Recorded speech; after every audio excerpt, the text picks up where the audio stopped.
What if everything you were taught about women was a beautiful lie? Not a mistake, not a misunderstanding, but a carefully crafted illusion designed to keep you chasing shadows. From childhood, you were told, be nice, be patient, prove your worth. And when she pulls away, it's your fault.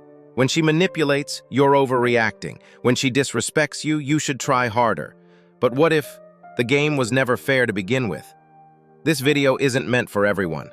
It's for the man who's tired of playing roles, for the man who's been ghosted, gaslighted, guilted, and still kept giving. It's for the man who doesn't hate women, but refuses to be blind anymore. Arthur Schopenhauer was hated for what he wrote about women. They called him cruel, cold, extreme. But if you read deeper, you'll find something else. Clarity. A brutal kind. The kind that burns illusions to the ground. Now imagine combining that clarity with the Stoic mindset of Marcus Aurelius, Epictetus, Seneca, detachment, discipline, self-respect. You don't become bitter, you become free. This video might shake you, it might offend you, but if you're brave enough to keep watching, you'll never see relationships the same way again, and that's exactly why. They never wanted you to find it. Brutal truth is you don't love her, you worship her. Most men don't realize this until it's too late. They think they're in love, they think they're devoted, but what they're really doing is worshiping. They give too much, they lose their voice, they betray their own boundaries just to be chosen. They believe love means sacrifice, that devotion means surrender, that tolerance is strength. But here's the brutal truth. What you worship, you lose. Because the moment she feels you've placed her on a pedestal higher than yourself, you are no longer her equal. You're her follower. Schopenhauer saw it with clarity. Men who idolize beauty, who confuse infatuation with connection, they always fall the hardest. And Stoicism agrees. Never let your peace depend on something you cannot control, Epictetus. The moment your identity depends on her approval, you lose yourself. She disrespects you, you forgive. She pulls away, you chase harder. She tests you, you explain, justify, beg. That's not love, that's dependence. And dependence disguised as love is slavery. The Stoic man doesn't love blindly. He doesn't confuse emotion with purpose. He doesn't beg to be seen. He loves from wholeness, not from hunger. He gives, but never at the cost of his dignity. He connects, but never by abandoning himself. Because what is worshipped is no longer desired, and what bends too much breaks. You may think you're winning her over, but in truth, you're training her to lose respect for you, because deep down, every woman knows, a man who can't stand for himself can never truly stand beside her. So if your love requires you to shrink, to submit, to silence your truth, it's not love, it's self-destruction. The Stoic man doesn't need to be chosen. He chooses. And if keeping her means losing your center, she was never meant for a man like you. 2. Emotion is her weapon, and your weak spot. She gets quiet. You ask what's wrong. She says nothing. But her tone, her face, her energy says everything. And just like that, you're triggered. You start fixing. You start proving. You start losing ground. Because most men don't know this one truth. Emotion isn't just expression. It's influence. It's a weapon. She doesn't need to yell. She doesn't need to hit. She can shake your world with silence, with withdrawal, with one tear at the perfect moment. Schopenhauer believed that women evolved to master emotional control, not to understand, but to disarm, not to argue, but to steer. And if you're reactive, if your peace depends on her mood, you'll always be dancing to a rhythm you don't control. But the Stoic man plays a different game. It's not the events that disturb us, but our judgments about them. Epictetus. When she's emotional, he doesn't escalate. He doesn't absorb it. He doesn't solve it to gain peace. He remains still, anchored, a lighthouse in her storm.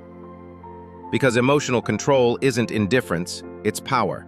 It's the ability to feel everything, but still choose your response. The average man, when faced with emotion, folds. He chases. He apologizes. He gives up his standards for temporary harmony. And the more he does that, the less she respects him. But the Stoic, he listens without attachment. He observes without judgment. He leads without forcing. Because he knows this truth. If her emotions control you, she controls you. So the next time she breaks down, pulls back, or throws a storm your way, don't fight it. Don't fix it. Don't flee. Just hold the frame. Stay calm. Breathe. Let your stillness speak. Let your clarity answer. Because in a world of emotionally reactive men, the one who stays grounded becomes untouchable. 3.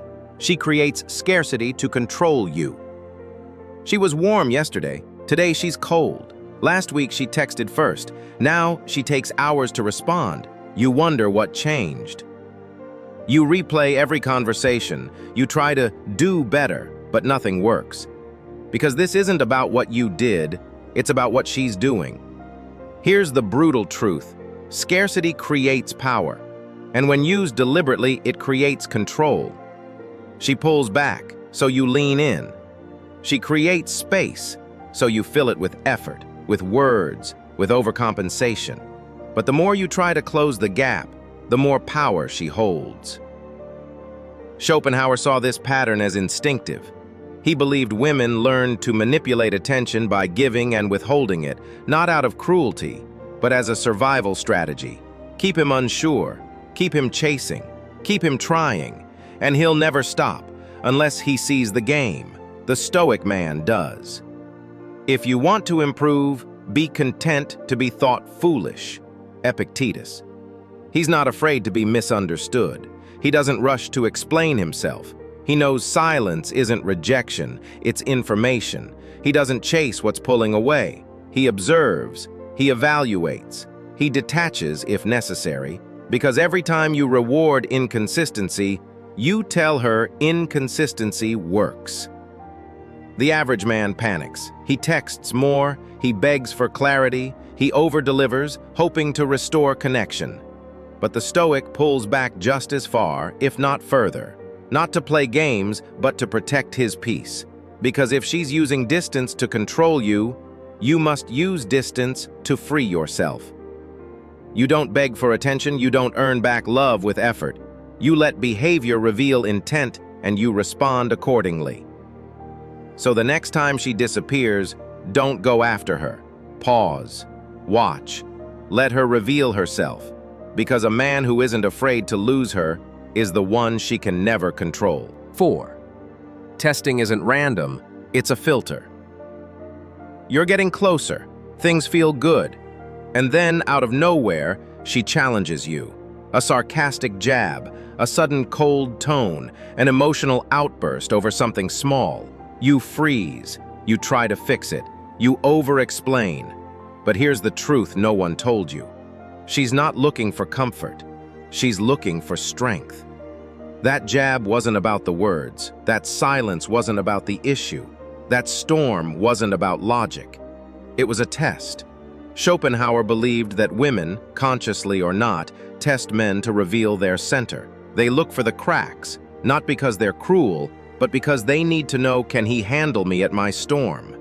It's evolutionary, a filter. Not every man gets to stay. Only the stable, the grounded, the unshakable.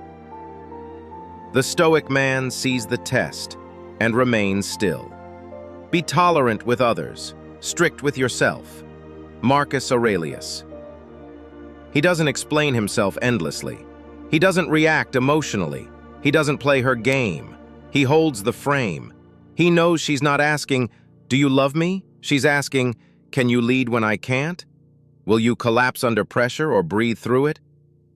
Most men collapse. They justify. They apologize too much. They try to reassure her with words she didn't ask for. But what she really wants to feel is your center, Your ability to hold steady in chaos, to not take her storm personally, to stay calm when she's spinning. That calm, it's magnetic. Because a woman doesn't trust the man who needs her approval, she trusts the one who doesn't lose himself in her emotions. So the next time she pushes your buttons, pulls away, or throws a storm your way, don't chase, don't explain. Just stand still. Because her test isn't random, it's a filter. And if you pass quietly, she'll never forget the day she realized you don't break. 5. Beauty isn't a gift, it's a strategy. She walks in, and the room shifts. Heads turn. Men soften, and without saying a word, she has leverage. You see her beauty and think it means something. That it reflects kindness, that it guarantees sincerity. But here's the brutal truth. Her beauty isn't a blessing, it's a strategy. You weren't drawn by her soul, you were triggered by a biological response, and now you're negotiating your standards just to stay close. Schopenhauer saw beauty not as virtue, but as weaponized biology. A feature fine-tuned for attraction, not connection, for influence, not intimacy. He warned that men often confuse outer radiance with inner worth, and in doing so they hand over their power. And most men? They don't just notice beauty, they surrender to it. But the Stoic man doesn't. Soon all will fade, flesh, fame, memory. What remains is virtue. Marcus Aurelius. The Stoic admires beauty, but he isn't ruled by it. He sees the glow, but looks past it. He doesn't chase appearances, he watches behavior. He doesn't respond to seduction, he listens to alignment. Because he knows this, the most dangerous illusion is a beautiful lie. Most men, under the spell of beauty, lose logic. They excuse red flags, they ignore their intuition, they give just to stay chosen. But the man who cannot be bought by beauty cannot be bent by it either. She may test him with charm, with softness, with attention that feels rare, but he doesn't fold. He observes. He asks, does she bring peace or confusion? Is her beauty matched by depth? And if the answer is no, he walks. Because to the Stoic, peace is more valuable than presence. So the next time beauty tries to seduce your logic, pause. Not everything that glows is gold. Not everything that tempts is treasure. And not every woman who captures your eyes deserves your soul. 6. Marriage isn't the trap. Unawareness is. You see your friends settle down. They say it's time, that love will figure itself out, that marriage is just the next step. So you follow, not because you're ready, but because you're expected. And one day, you wake up next to someone you no longer recognize, because somewhere along the way, you stopped recognizing yourself. Here's the brutal truth. Marriage isn't the trap. Entering it unconsciously is. Schopenhauer was fiercely critical of marriage. He called it a social contract designed to benefit women, emotionally, legally, economically. He saw men give up ambition for obligation, mission for maintenance, freedom for comfort. And sadly, many still do. But the Stoic doesn't reject marriage. He rejects mindless commitment. The brave man is free, and freedom begins in the mind. Seneca. Freedom isn't avoiding relationships, it's entering them with clarity, not chemistry, with vision, not validation. The Stoic man doesn't marry out of loneliness, guilt, or pressure. He marries when values align, when peace is mutual, when growth is shared, not sacrificed. He asks the hard questions. Can I remain myself in this union? Will this strengthen my path or scatter it? Because love without awareness is just emotional gambling. Most men trade long-term purpose for short-term comfort. They silence their ambition. They shrink to keep the peace. They wake up years later, resentful, tired, stuck. But the Stoic never enters with his eyes closed, and he never signs away his soul just to keep someone by his side. If she demands you change who you are, she's not your partner, she's your prison. So before you say yes, ask yourself, honestly, Will this union amplify me or undo me quietly? Because it's not marriage that breaks men. It's walking into it blind, numb, and disconnected from their core. And in a world that pushes men to settle fast, the one who waits until he's clear is the one who wins in the end. 7. Control these 3 things, or be controlled forever. Some men think strength is about size, or money, or power over others. But real strength is internal. Because in relationships, in conflict, in life, the man who cannot control himself will always be controlled by someone else. Here's the final brutal truth. If you don't master these 3 things, you'll be mastered by everyone. 1. Your attention. In the digital age, your attention is currency. It's what they all fight for, and most men give it away, cheaply. You check your phone every minute. You chase replies. You obsess over her mood, her words, her distance. But what you feed grows, and what you chase runs. You become what you give attention to. Epictetus. The Stoic man guards his attention like treasure. He's selective, intentional, unapologetic. Because when your focus is scattered, so is your strength. 2. Your emotional response. She tests you. The world challenges you, and if you react every time, you're predictable, manipulable. Emotional control is not weakness. It's command. Most men are like leaves in the wind, blown around by moods, guilt, and pressure. But the Stoic? He doesn't suppress emotions. He masters them. He chooses stillness over chaos, silence over noise, presence over panic. 3. Your mission. Without purpose, you'll drift. Without direction, you'll chase people instead of vision. And that's when you're easiest to control, when you've forgotten why you're here. The Stoic man builds, leads, creates, and when someone tries to pull him off course, he simply says, "This is not part of my mission." So remember, if she controls your attention, if she stirs your emotions, if she pulls you away from purpose, she doesn't have to manipulate you. You've already given her the keys. But if you reclaim these 3 things, your focus, your feelings, your future, you won't need to prove anything. Your presence will say it all. And that, brother, is what makes you untouchable. The end of illusion, the start of mastery. You've seen the patterns, you've felt the weight of truth, and now you can't unsee it. This wasn't just a video, it was a mirror, a confrontation, a wake-up call. Because these 7 brutal truths aren't here to make you bitter, they're here to make you clear. Clear about who you are, clear about what you allow, clear about what love isn't, and what real strength actually looks like. Schopenhauer stripped the illusion. The Stoics gave us the tools, but it's you who has to choose how you show up now. You don't need to fight women. You don't need to run from love. You just need to stop betraying yourself for someone who doesn't value what you stand for. So stand. Stand in silence. Stand in calm. Stand in the power of a man who doesn't chase, because he knows his worth isn't up for negotiation. And if this message woke something inside you, don't just nod and scroll. Subscribe. Not for me, for you. For the man you're finally becoming. Because when you master yourself, no one else can master you.